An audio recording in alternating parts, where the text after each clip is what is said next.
So Giannis Antetokounmpo hasn't even officially asked for a trade, but we are getting news on who is ready to pounce the moment he does.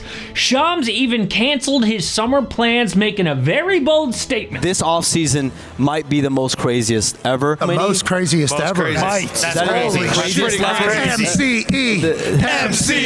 MCE? And of course, the most craziest name is Giannis. But a very interesting report about what the man wants. A legit NBA reporter named Scoop B. Johnson says if Giannis ever makes the leap and requests a trade, I am told he's looking for three things. 1, staying in the Eastern Conference to keep his travel and media profile intact. 2, being in a position of control with a voice in roster building and coaching direction. And 3, a market where other stars would want to join him, a place that isn't just a destination for him, but could become a destination because of him. And that gives 2 teams an edge over everyone else. The Brooklyn Nets and the Raptors are a team that is starting to make noise within the league about looking for a big fish. Whoa. A big fish? Well, there's only one actually big fish, and it is not 37-year-old Kevin Durant, no offense. So on the heels of that report, the Toronto Star did some digging. But it is hot here in Houston, Texas, but luckily I am a sports fan,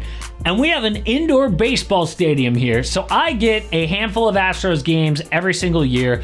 Just a fun time with family and friends in the summer.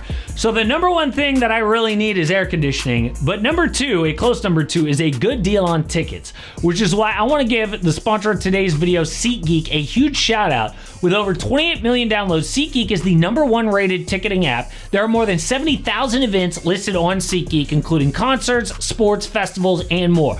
Right now, you can get tickets to the new MLB season, the NBA Finals, the NHL playoffs are officially here as well, and I love using SeatGeek. I even took my son to yet another Rockets game, and honestly, I was kind of afraid about the noise at first, but he didn't care. He loved it. So looking here on the app, here is that indoor stadium that I was talking about, and look at this. If we zoom in, first I'm going to tell him, I want like 3 tickets. Not bad. Right here along the third base line, green means it's a great deal. I can see what the view would look like from my seats. I really like this. And SeatGeek's got your back. Each ticket is rated on a scale of 1 to 10, so you know you're getting a good deal. Look for those green dots. Green means good, red means bad, pretty easy. Plus, every ticket is backed by their buyer guarantee, and you know I came through for you guys. You can use code AMHOOPS10 for 10% off your next set of tickets at SeatGeek. That is 10% off any tickets with promo code AMHOOPS10.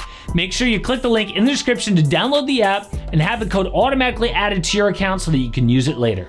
Now, the Toronto Star is as reliable as it gets on news about the Raptors because you trust these local reporters above everyone else because they are on the ground with team sources in the city. And they say, I do know there is mutual interest between Antetokounmpo and the Raptors.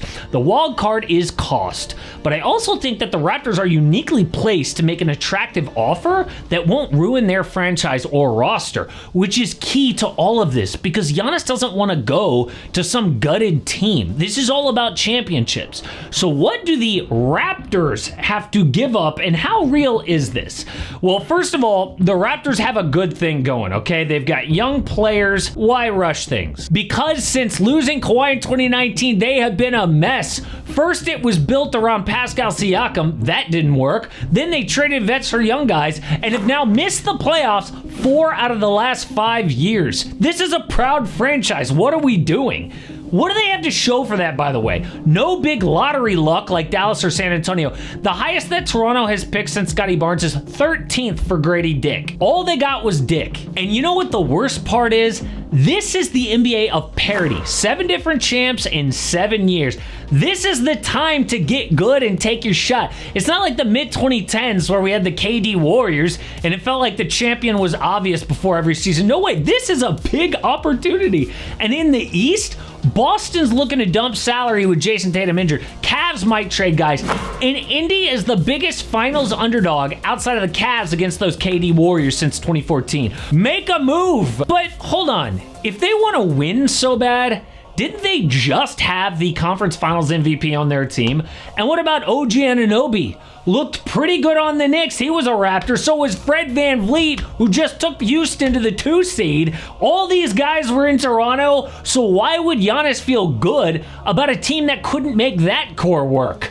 Well, after Kawhi left, Pascal slotted in as their number 1, and he put up all-star numbers, but was way over his skis as a number 1 on a winning team, okay? Now that he's on the Pacers back to a supporting role, it's not a coincidence that he's thriving again. And as for OG, dude asked for a trade 2 times during his final 2 years, okay? He said it was, oh, I want a bigger role, but have you seen him in New York? He doesn't really have a bigger role there. It's just for some reason, dude wanted out of there. And if they didn't trade OG, he probably would have walked for nothing, and they weren't going to pay Pascal and OG Anunoby and Fred VanVleet what they all eventually got paid. But the real reason that core didn't work is Scotty Barnes. Okay, the Raptors had a down season, so they jumped to number 4. Took Scotty over Jalen Suggs, who was the consensus pick, and it was an amazing decision. He wins Rookie of the Year, but it's a turning point, okay? Do we maximize OG and Pascal or prioritize Scotty Barnes?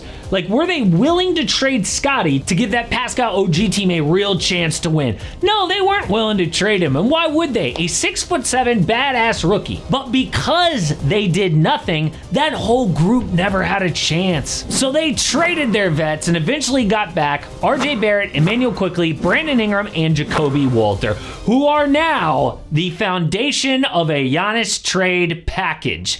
And oh, by the way, if the Bucks don't get their own picks back, they are going to need a bunch of young, good players like this, okay? But Raptors fans are going to hate what's in this trade package, okay? It all starts with one name, and you know it. Scotty Barnes. That'll be the first name out of Bucks GM John Horst's mouth.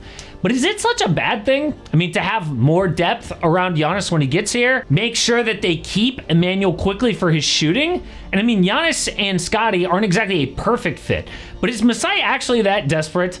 Well, his first year leading Toronto was 2013, and the Raptors had no picks in that draft, but Masai was obsessed with this rail-thin kid from Greece. So he was all hitting the phones, trying to get a deal done. Okay, no problem.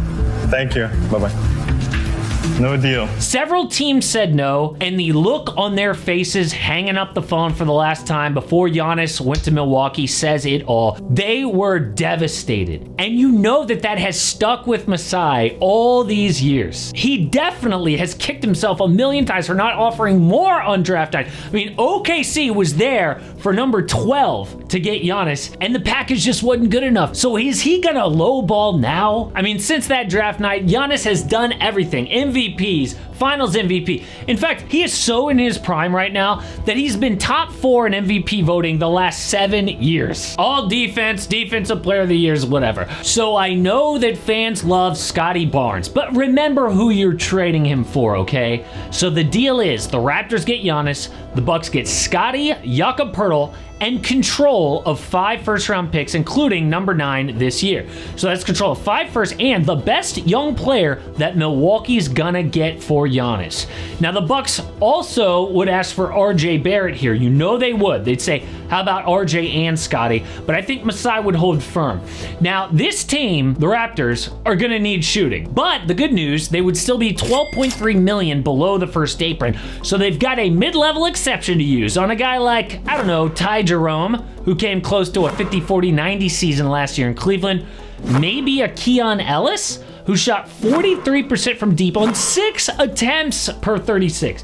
Either way, Masai does not want to let Giannis go for a second time by lowballing another offer. And report says they've got mutual interest. I mean, you know Giannis is not afraid to live in an international city, and if it's really between the Raptors and the Brooklyn Nets to stay in the East, Toronto, no doubt, has a way better roster for him to compete. We just now have to wait for Giannis to say the word, and the Raps will put their best trade package against everyone else. But Shubs did say the most craziest summer ever. So outside of Giannis, what else is happening? Well, the Timberwolves are not afraid of a big move. We know that. A few years ago, Rudy Gobert. Last year, Karl Anthony Towns. So what is the big shakeup they are planning now to help Anthony Edwards?